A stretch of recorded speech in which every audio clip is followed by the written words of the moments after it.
이야기를 할 때 동적 오랑캐다. 그래서 이 이자가 오랑캐의 그렇게 부르기도 하는 이자인데 여기서는 오랑캐라는 뜻으로 사용하지는 않고요. 이 글자가 이래 보면 어떻게 되어 있냐 하면 이게 활궁자입니다. 그게 이것도 이렇게 하나 해서 이렇게 됐단 말이야. 큰 대자.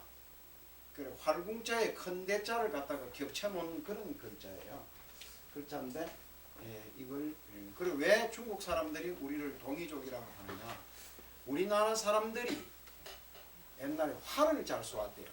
그래서 활을 잘 쏘는 대인, 큰 사람들이다. 뭐 그런 뜻에서 이 글자를 우리 한국 사람들을 가리키는 우리 한반도에 사는 사람들을 가리키는 뜻으로 이 오랑캐 이자 이렇게 있어요. 그 오랑캐란 말은 이제 뭐냐면 중국 사람들은 자기들이 중심에 산다. 이 세계의 중심에 산다. 그 중국이잖아요. 가운데 중자. 가운데 산다. 그리고 자기들 주변에 있는 나라들은 다 오랑캐다. 이런 뜻이에요. 그런데 우리는 또 어떻게 합니까? 우리가 중심이니까 중국 놈들은 뭐라 그럽니까? 떼놈이다. 이러잖아요. 그것들은 또 그거 하고 일본 놈들은 뭐라 합니까? 외놈이다. 이러고. 그러니까 어느 나라든지 자기 나라가 제일이고 자기 나라가 중심인 거예요. 우주의 중심이 어디인지 모르죠? 보살님들. 얘기가 나왔으니까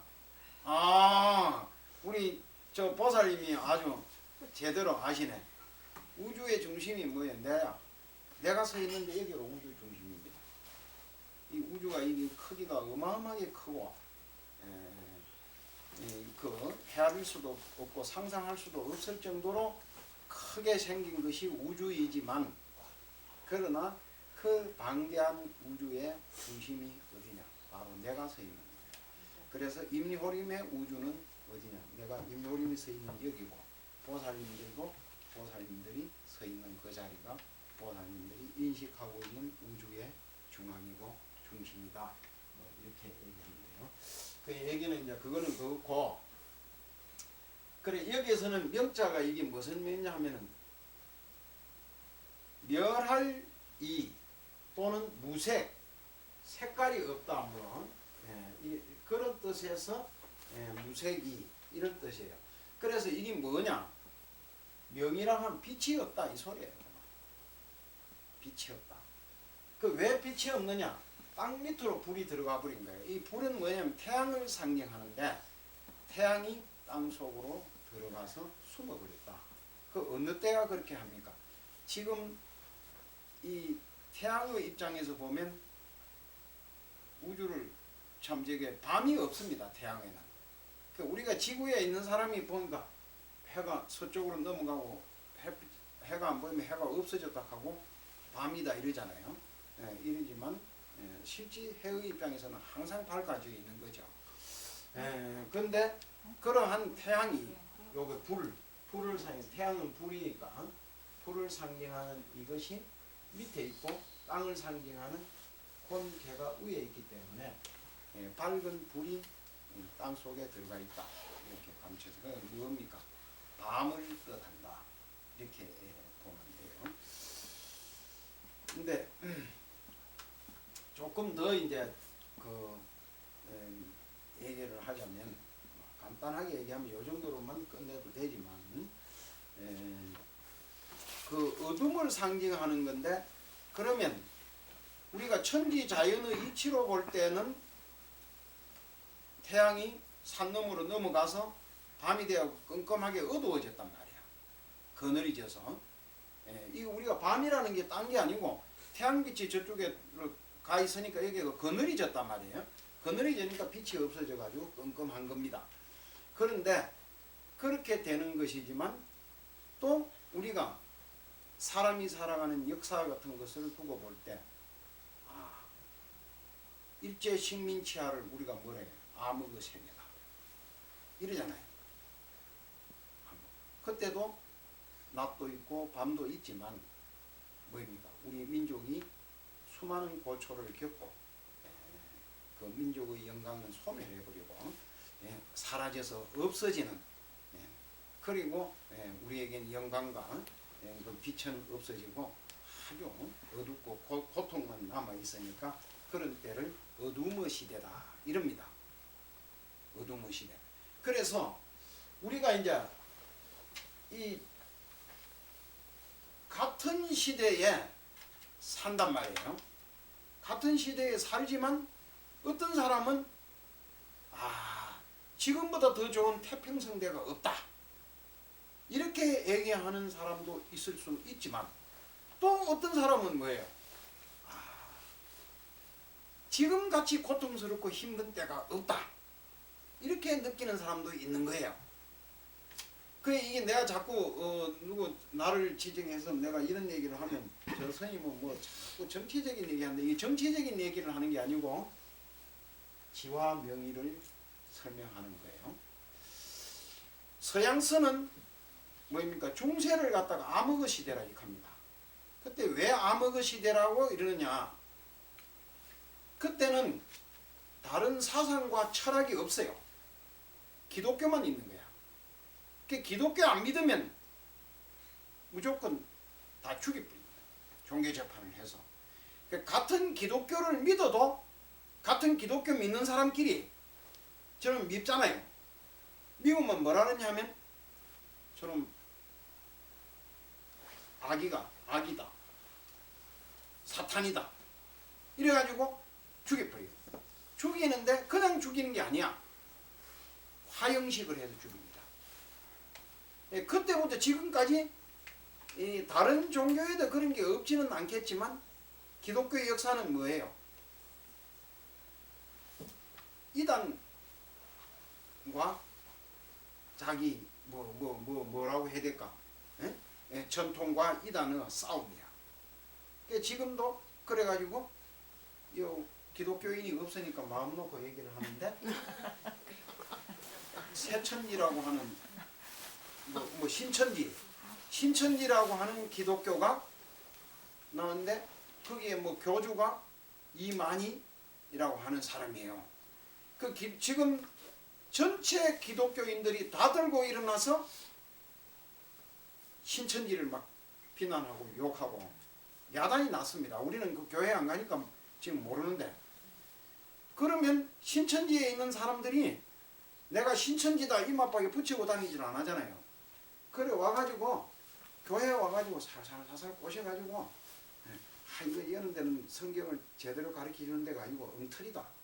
그러니까 당신 성경 제대로 한번 배워보려면 기독교 제대로 한번 배워보려면 나 따라와라. 살살 꼬셔가지고 어디로 가면 신천지라고 하는 그쪽이래.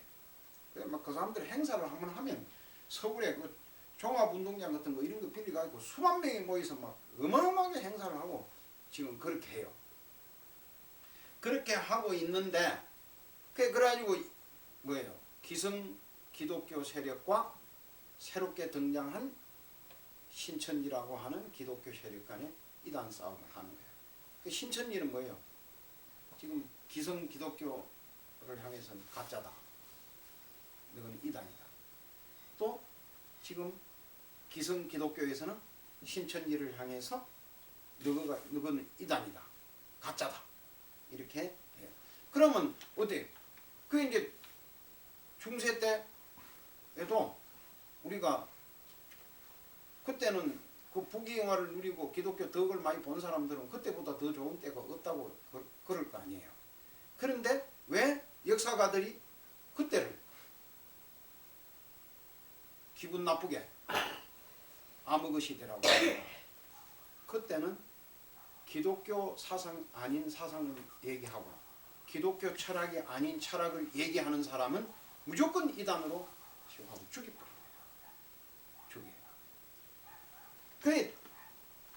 그런 획일적인 것을 하는 시대, 이건 이제 아주 고약한 시대고 누구나 다 그런 시대를 만나면 고통을 느끼게 돼 있는 건데 우리도 이제 일찍이 여기에 계신 분들 가운데는 그렇지 않은 분도 있지만 상당수는 8.15 이후에 태어났잖아요.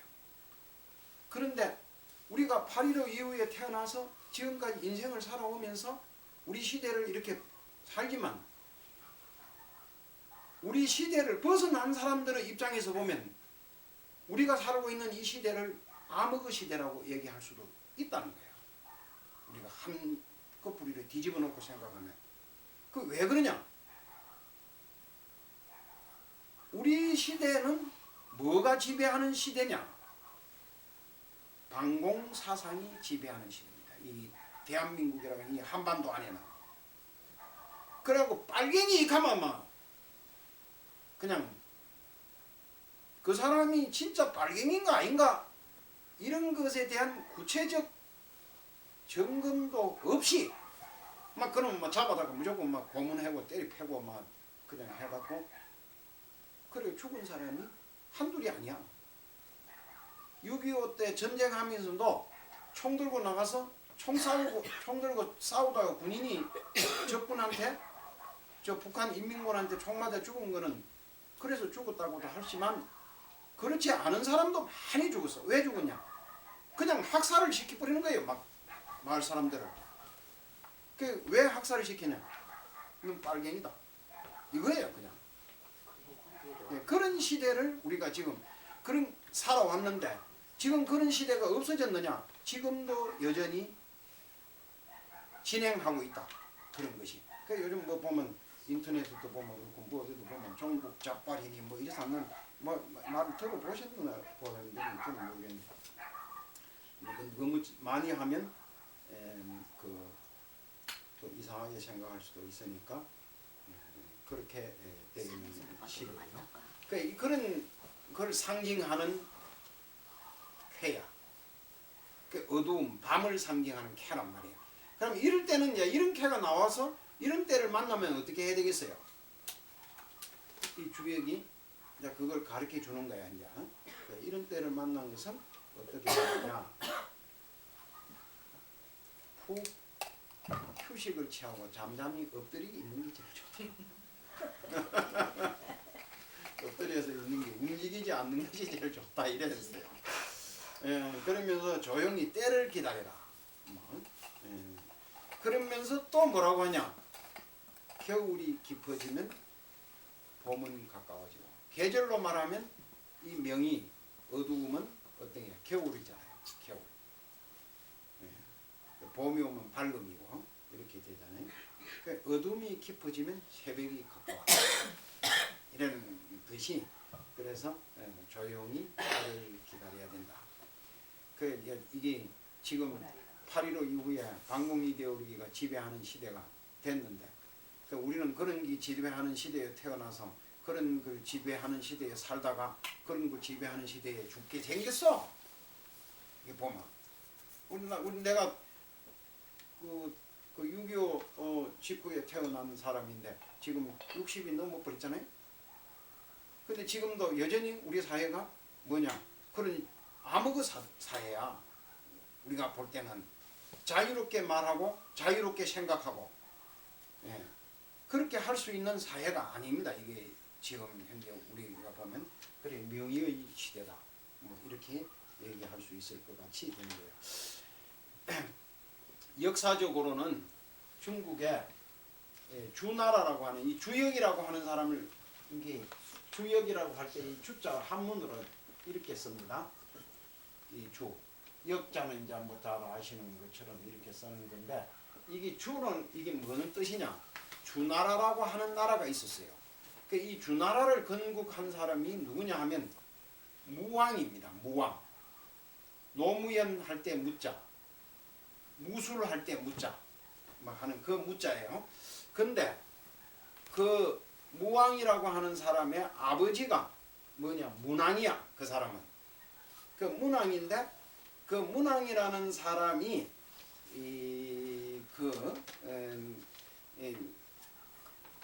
아주 고약한 임금, 주왕이라고 하는 아주 고약한 임금을 만나가지고 곤욕을 치렀어요. 그래가지고 그 유리라고 하는 지역에 그게 유리안치됐다. 그 지역에서 밖으로 나가지 말라고 감옥같이 이렇게 딱 가다 놓는 거죠. 그래 있을 때 그때에 이 사람이 이 주역을 만들고 이 문왕이 만들었다 그래요 이 캐를. 그래서 그 주역을 만들고 자기가 캐를 뽑아보니까 이 캐가 나왔다. 연이라고 하는 캐가. 그래서 아직 때가 돌아오지 않구나 하고 기다리고 있었는데 그런 중에 자기 큰아들은 주왕한테 붙들리고 죽었죠. 죽어가지고 역사책에 보면 중국 사람들 고약해요. 그걸 죽여갖고 아들을 죽여서 그걸 역사적 사실이니까 뭐 좀 징그럽더라고 하더라고. 그 살을 점해가지고 젖을 담는 거예요. 젖.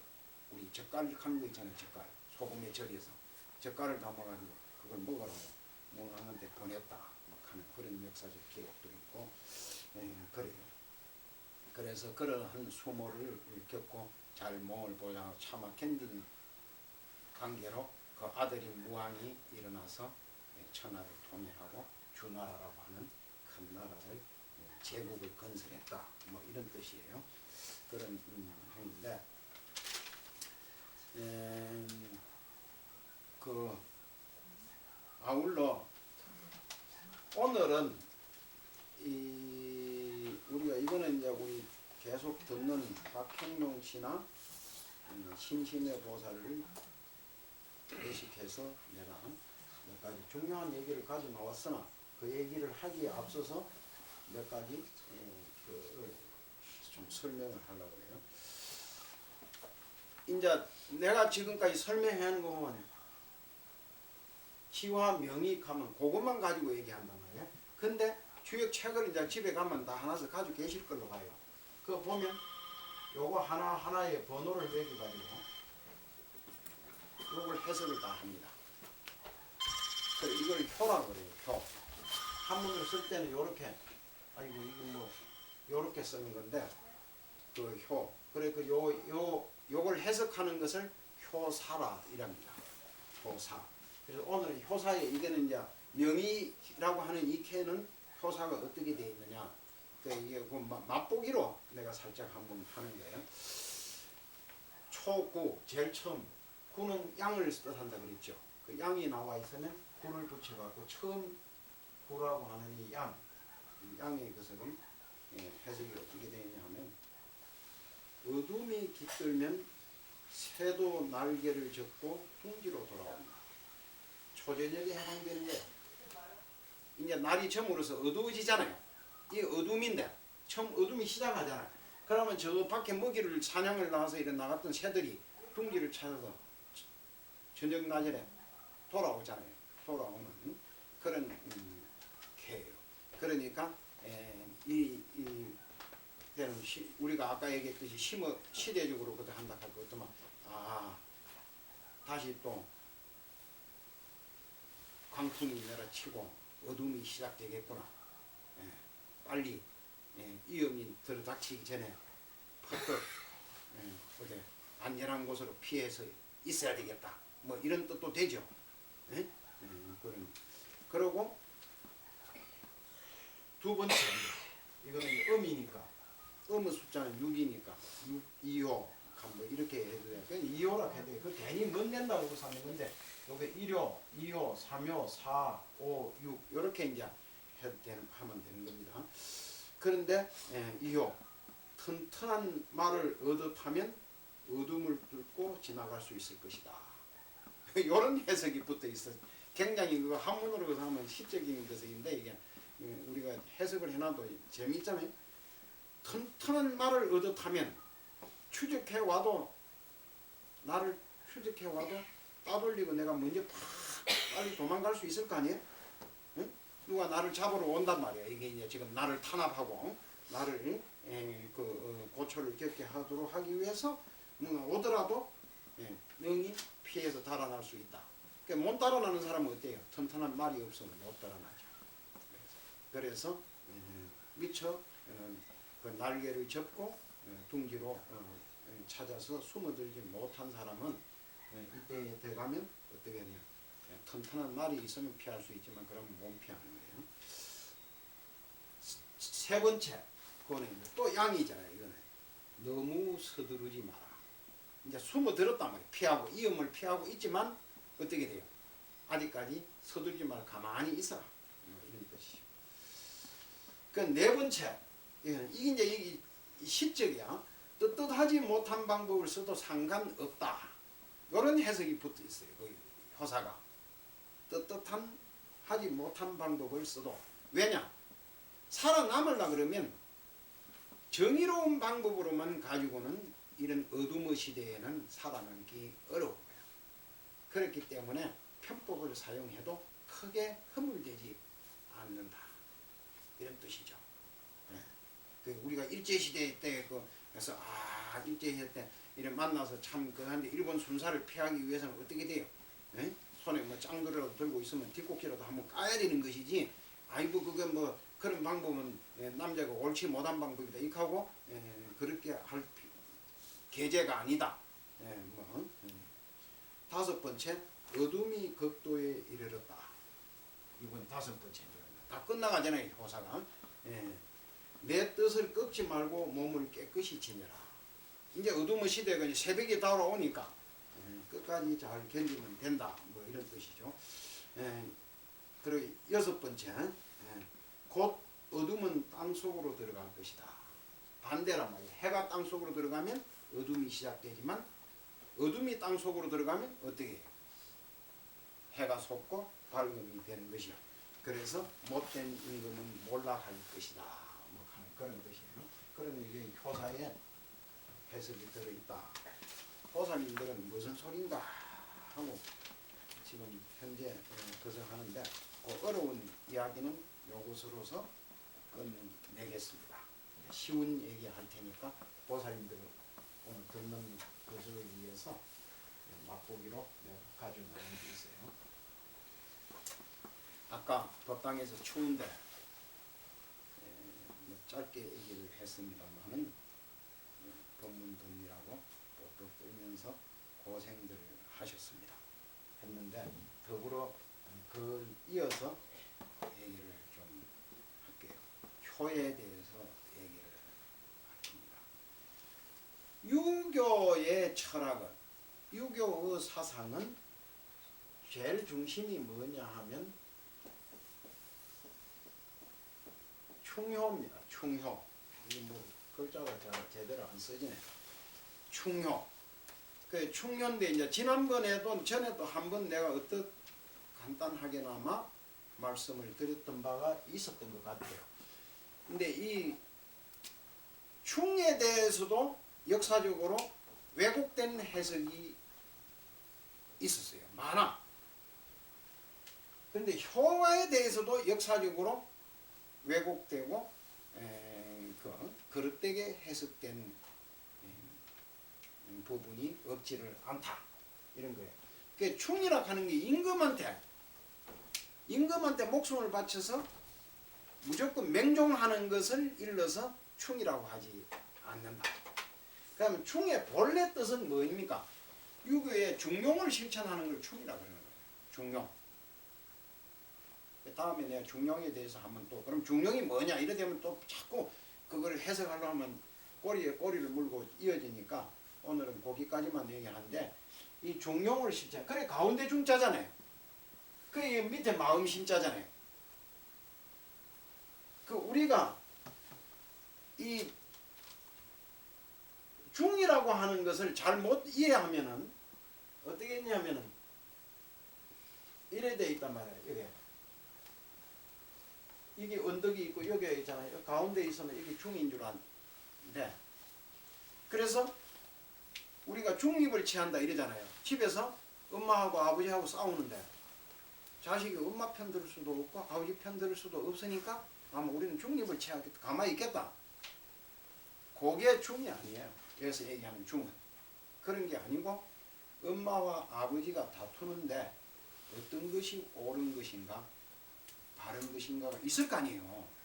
거기에. 아니 엄마가 옳을 수도 있고 아버지가 옳을 수도 있을 거 아니에요. 그러면 그 옳은 입장을 티하는 것이 중이에요.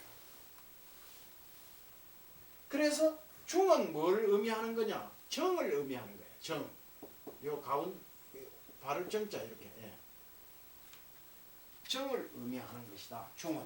그래서 우리가 흔히 말하면 중은 가운데를 뭐 이것과 이걸 사이를 얘기하는 것처럼 이해하면 어렵다. 이것과 이걸 사이를 물론 의미하는 부분도 없지는 않지만 실제 정확하게 얘기하자면 발을 정자 정. 그래서 이게 딱 반듯하게 있으면 이게 중입니다. 중. 정이고. 근데 이게 이래 있으면 안 되죠.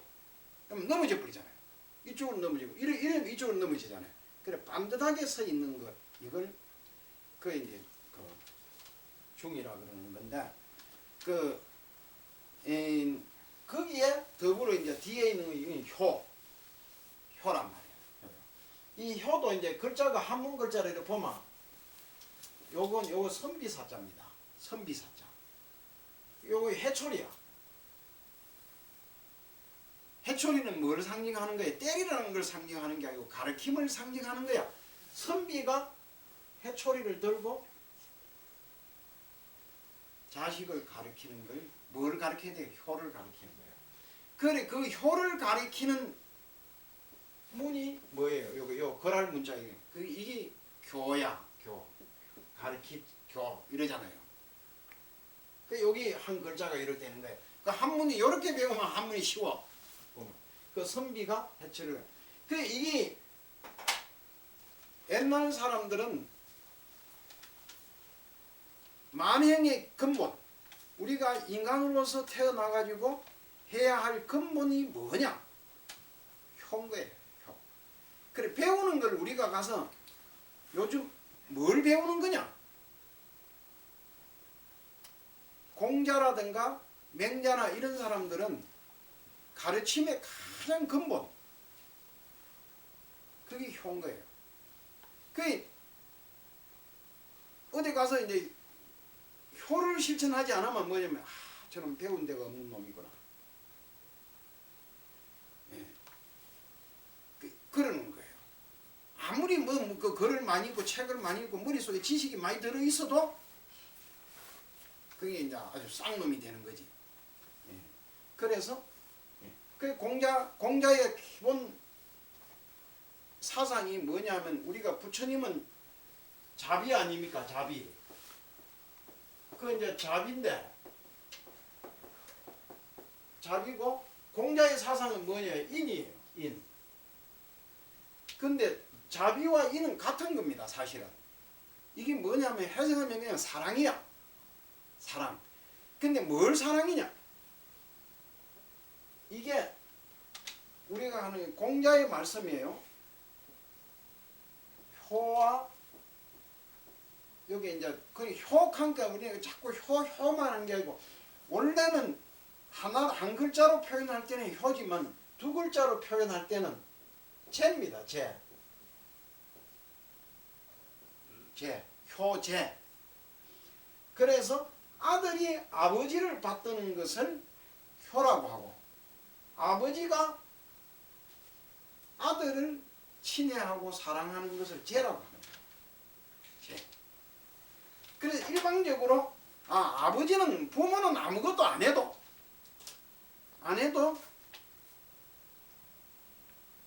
그냥 걔 안고 아들한테만 그 효를 강조하고 주어진 의무처럼 이렇게 생각하면 안 되는 거예요. 그래 아까 내가 그 법당에서도 제를 같이 붙여서 설명하지는 않았지만 그랬잖아요. 우리가 자식을 키우는 데 있어서 자식에게 가장 가르쳐 줘야 될 게 뭐냐? 이거를 가르쳐 줘야 되는 거예요. 이걸. 그게 부모의 역할이야. 가르쳐 주고 자식은 또 부모로부터 배워야 될 게 뭘 배워야 되겠어요? 부모한테 뭘? 학교 가서 스승한테 배울 게 뭘 배워야 되느냐? 요걸 배워야 되는 거예요. 효를. 그래 부모에게도 부모가 자식에게 효를 가르쳐 주는 걸 제라 하고 자식이 부모에게 이 죄를 실천하는 걸 효라고 하는 거야. 그게 없으면 그만 인간 사회가 좀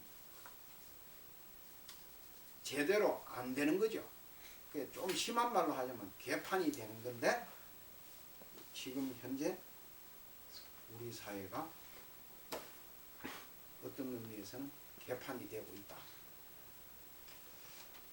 그 맹자 같은 사람도 공자뿐만 아니고 이제 이 공자가 정자라고 하는 사람이 내 전에 한번 보사님들은 안 들으셨지만은 정자라는 사람이 공자의 제자인데 공자의 제자 가운데서 가장 막내 제자예요.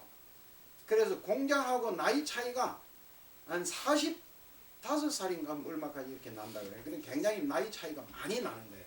그 공자가 이미 늙어서 노쇠해져 있을 때 그 정자는 그 제일 말석에 막내 제자로 들어가 있었어요. 그 들어가 있었는데 그 아버지도 그 역시 공자의 제자였어요. 그래 그런 사람인데 그러한 정자와 공자가 주고받은 질문하고 또 공자가 답변하고 그걸 모아서 놓은 책을 뭐라고 하느냐 효경이라고 해요. 효경. 중국에서 이 중국 사람들은 책을 경이라는 말을 잘 안 붙여요. 우리는 부처님 경전은 책은 다 경전이라 그러잖아요. 경전이라 그러는데 중국 사람들은 여간해서 경이라는 말을 잘 안 붙이는데 그 왜냐 경이라고 붙일 수 있는 정도의 책은 굉장히 격이 높은 책이다. 그렇게 본 것이죠. 그래서 공자의 말씀을 집록해 놓은 책이 뭐입니까? 논어예요. 그 논어 속에 모든 공자의 사상과 철학이 다 들어 있습니다. 그럼에도 불구하고 그걸 경이라고 안 하거든. 논어 이러죠. 말씀 어자 어.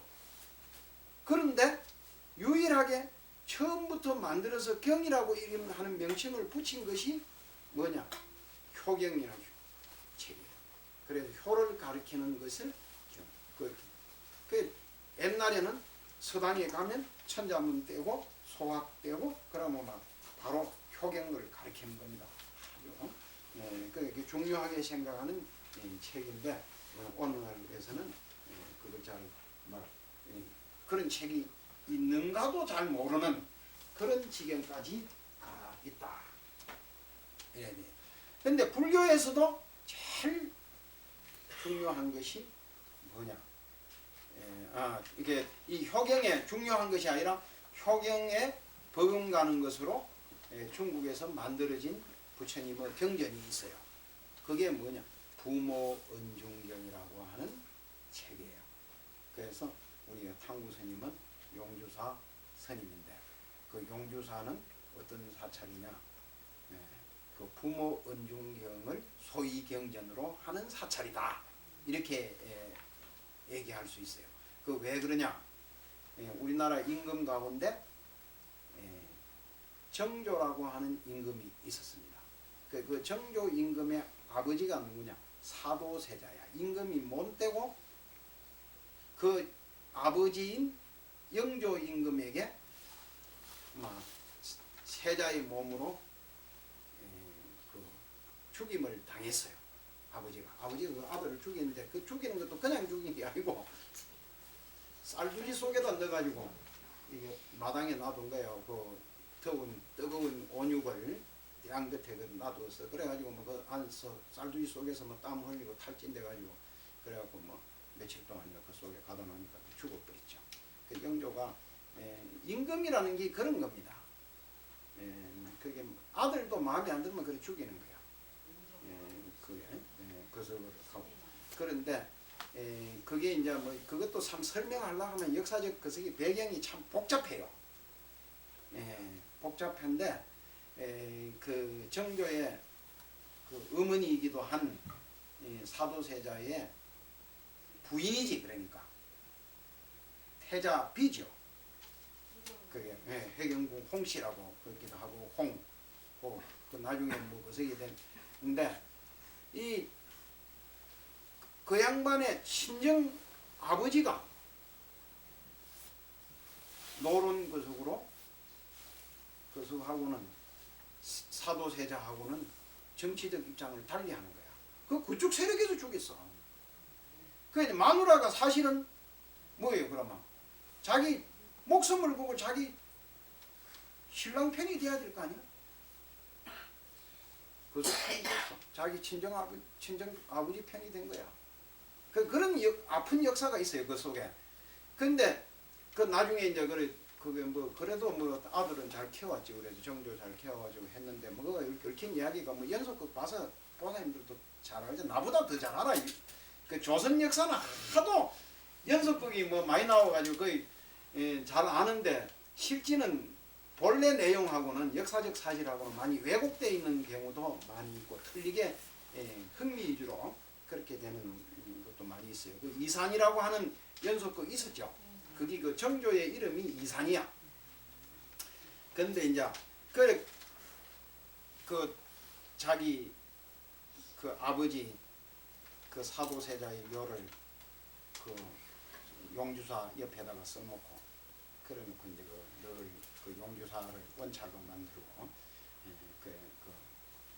아버지 묘에 그 참배를 가고 그렇게 할 때 이제 들리는 사찰이 그 용주사예요. 그래가지고 그 용주사가 어느 날 우리나라 교구 본사에서 제1교구 본사인가? 입니다. 두 번째입니다. 두 번째 교구 본사인가? 조계사가 이거는. 네, 1번. 그래서 조계사에서 제일 가까운 데 있으니까 제1교구 본사. 오히려 같은 경기도권에 있는데 봉순사는 제일 마지막 제25교구 본사고 영주사는 제2교구 본사. 그러고 뚝 떨어져가지고 저 신흥사가 제3교구 본사고 뭐 이런 식으로 되어 있는데 하여튼 뭐 그거는 그렇다 하고 그런 것이 그예요. 그래서 하여튼 이 인간 사회에서 가장 중요한 게 효입니다. 그런데 이 조선 시대라든가 이럴 때는 최고의 가치 개념이 효야. 그런데 오늘날은 이제 이게 무시되고 있지만 아까 내가 얘기했잖아요. 토인비라고 하는 그런 인류학자가 앞으로 인류의 미래를 구제할 사상이 무슨 기독교나 무슨 이런 종교, 불교나 이런 종교 사상 이런 걸 얘기하는 것이 아니고 오히려 효라고 하는 사상이 인류를 구제할 거다. 왜 그러냐? 이게 이 인간이 가지고 있는 가장 기본 단위 그러니까 가족입니다. 가족. 그래서 이제 우리가 사회라고 하는 국가가 있고 이 국가가 있고 막 또 이렇게 뭐 국가 안에 이제 그 가는 여러 가지 집단이 있잖아요. 집단이. 예를 들어서 뭐 가면 여기에 무슨 문식하면 문식 문중이 있고 뭐 이식하면 이식 문중이 있고 뭐 김식하면 김식 문중이 있고 이래 있는데 이 문중이 내려가면 가장 소집단이 뭐예요? 아버지, 어머니, 아들, 딸로 이루어진 가족이잖아요. 가족. 응? 그 집안에 이제 이렇게 한 가족 단위가 되는데 이게 조선시대나 이럴 때는 농경사회 속에서 가족이라고 하는 이 단위가 대가족 제도입니다. 그 대가족 제도라고 해서 그 당시에 모든 사람이 다 대가족의 형태를 띠는 것은 아니야. 그렇지만 이제 그 당시에는 자손을 많이 놓으니까 그러니까 형제가 뭐 보통 뭐 한 7, 8남매 쯤 되고 뭐 많은 사람 뭐 어떤 사람 보니까 뭐 12남매가 되는 사람도 있다고 내 그런 어떤 사람 얘기 들으니까 야, 그 형제들 이름 다 외우기도 참 힘들었겠다 내가. 그런데 그런 그 형제만 해도 그렇게 많잖아요 숫자가. 그게 거의 많은 형제가 집에 살면 아버지 어머니 그 형제만 살아도 식구가 많은데 이제 뭐 지손인 같은 경우는 그렇게 사는 경우도 있지만 큰 집이다 이래되면 장자 큰 집이다 이래되면 뭐예요? 할머니 할아버지까지 보태져 있단 말이에요. 그 심한 경우는 어떻게 가족이 공동체를 이루는데 시집 가보니까 자기가 놓은 아들 딸도 키워야 되지만 시동생까지 키워야 되더라. 그러니까 2대 3대가 막 그 식구가 그렇게 해서 그 식구가 뭐 한 20명 되더라 30명 되더라 이런 사람들도 있어. 옛날에는. 그래 할아버지 할머니 있는데 그 위에 또 뭐 정조 할아버지 뭐 정조 할머니까지 계신다. 이러면 뭐참 집이 굉장히 복잡하잖아요. 그런데 그런 대가족 속에서 이 가족의 구성원들이 하나의 질서를 이루고 그것도 사회니까 거기에 우애를 다지고 화목하게 이루어지려 그러면 뭐예요? 이 효라고 하는 사상이 그냥 단순하게 있어서는 안 되는 거야. 이 효에 대한 어떤 그 효 어떻게 해야 되는 효를 그런 실천 방법론 같은 게 구체화돼야 되잖아요. 그러니까 그것을 얘기하는 것이 효경이다 하는 그런 것이에요. 그러니까 그거 보면은 제일 그 기본 단위가 무엇부터 시작하냐면 이런 것도 시작해요. 효의 제일 처음 실천은 뭐냐? 시체 발모는 우리 몸뚱이 있잖아요. 이 털. 옛날 사람들 머리를 안 깎잖아요. 스님들은 머리 싹 깎지만은. 그러니까 우리가 스님들이 머리를 싹 깎는 것 자체도 이 불효로 보는 거야. 유학에서는. 그 사람들이 어떻게 머리를 싹 하고 딱 똘똘 말아서 이렇게 딱 하고 상투를 쫓잖아요. 그 사상이 신체 발모는 발모라는 게 뭡니까? 트럭발, 트럭모, 신체, 몸뚱이 이거 아닙니까? 이게 손톱 같은 거 이런 것까지도 싹 다 뭐냐? 수지 부모라. 부모에게 물려받은 것이다. 그러니까 이걸 뭐예요? 내가 밖에 나가가지고 어디 실수해가지고 몸뚱이를 다치잖아. 그러면 뭐 옛날 사람들 어떤 게라 이게 내가 몸뚱이 다쳤 내 몸뚱이 내가 다쳤다 이런 생각 안 하는 거예요. 부모님이 내게 물려준 몸뚱이를 내가 이 잘못 간수를 못해가지고 이걸 이렇게 몸뚱이를 다쳤구나. 그러니까 이 부모한테 큰 불효를 했다. 이렇게 생각하는 거예요. 그 실제 그게 우리가 보면 옛날에 우리 어릴 때 그 말을 잘 이해 못했어. 그거는 가지고 몸을 뭐 하다 보면 좀 다치기도 하고 뭐 어때 꼴배로 가지고 뭐 무슨 뭐 하다가 손가락도 휙 비갖고 오고 이러잖아요. 그런데 실제 자식을 다 키워봐서 알지만 자식이 어디 나가서 다치갖고 오면 가장 마음에 상처를 입고 걱정을 많이 하는 사람이 누구예요? 부모잖아. 부모요. 이거 저놈이 이제 어떻게 하려면 그걸 좀 조심을 안 하지 어떻게 다쳐갖고 왔느냐고 그 부모가 걱정을 하거든. 그러니까 이게 이 몸뚱이 이걸 내가 잘 간수하고 깨끗하게 또는 곱게 잘 간수하는 것이 이게 효의 시작이라는 거예요. 이게 옛날 사람들은 그렇게 생각하는 거예요. 그 얼마나 그게 귀중하고 아름다운 생각이냐. 그러고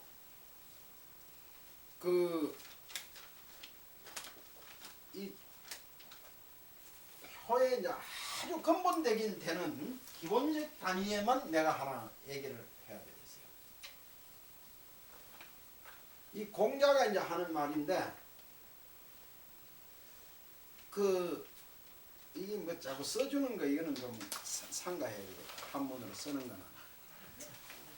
근데 이제 한문으로 효경이라는 그 속에 나오는 한문으로 되어 있는 건데 금지효자는 요즘 효를 하는 놈들은 이 소리예요.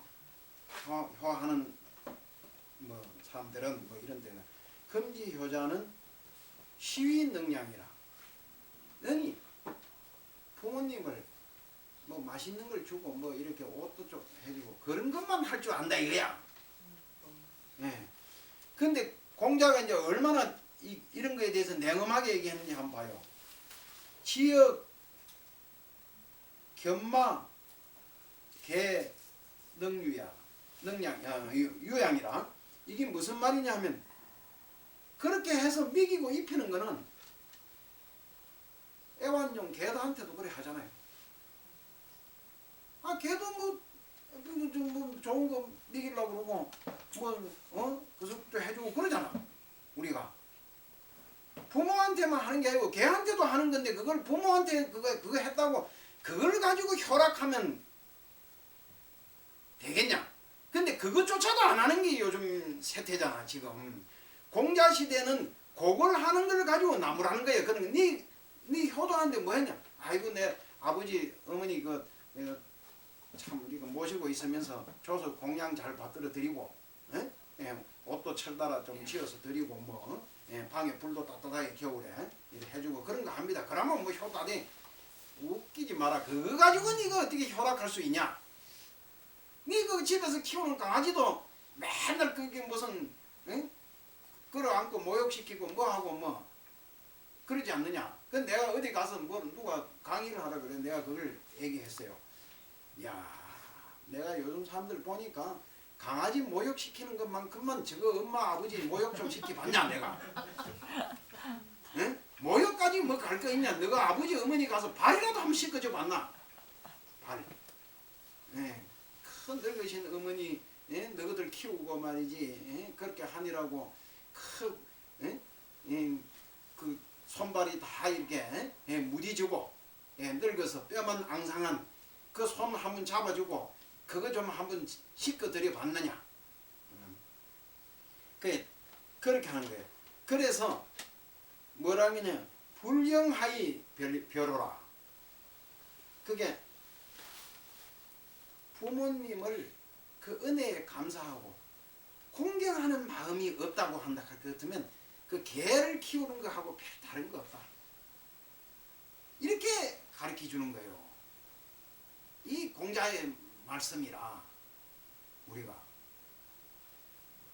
그러니 살아서도 부모를 제대로 받들고 모시지 않고 돌아가셔서도 외면해 버리잖아요. 이게 지금 현재 우리가 지금 돌아보면은 참 하는 게 그러니까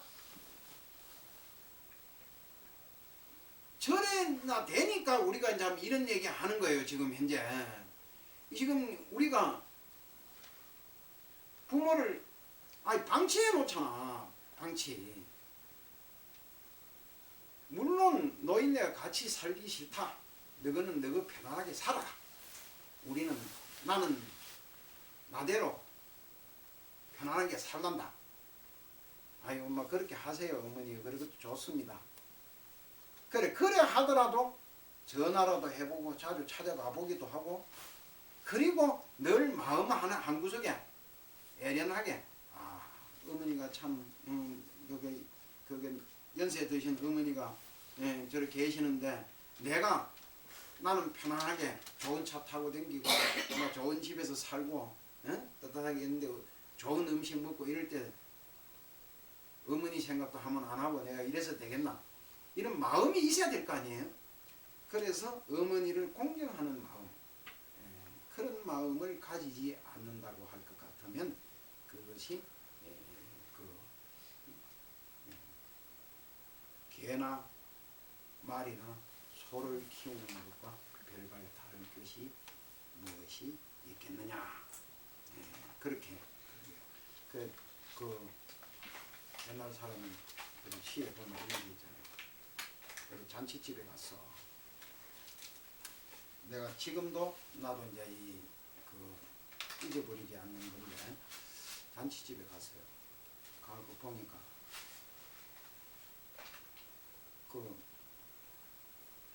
감이 빨갛게 익은 가무시가 하나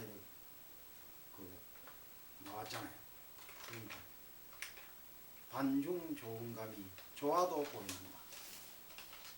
그 상위에 떠 있는 반중이라는 건 상반자거든. 그 상 가운데 있는 좋은 감이 참 좋게 보이는구나. 그게 뭡니까? 저 제주도 나오는 굴, 그 귤이 아니라도 품어 간다. 감직하다마는, 내가 감귤이 아니라도 품어 감직하다마는 내가 품어서 가져가고 싶단 말이야. 저걸 지금 현재. 그렇지만 그 집에 가면 반겨줄 리 없는 것을 하나노라. 그 어머니 아버지 돌아가시고 없으니 그거 가져가서 내가 저걸 옆에 사람 눈치 봐가면서 이렇게 가져가고 대접해드릴 부모님이 없는 것이 참 무엇보다도 서글프다 이런 뜻이야. 그런 시조가 있어요.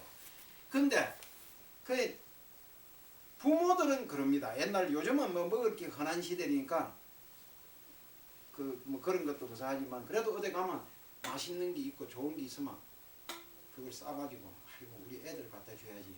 애들 그래 그 가져와서 애들 갖다 주잖아. 주는데 자식은 그거 하나 뭐 어디 가서 뭐 먹으면서도 아 이게 좋은 거 좀 어머니 좀 갖다 드려야 되겠고 아버지 좀 갖다 드려야 되겠다.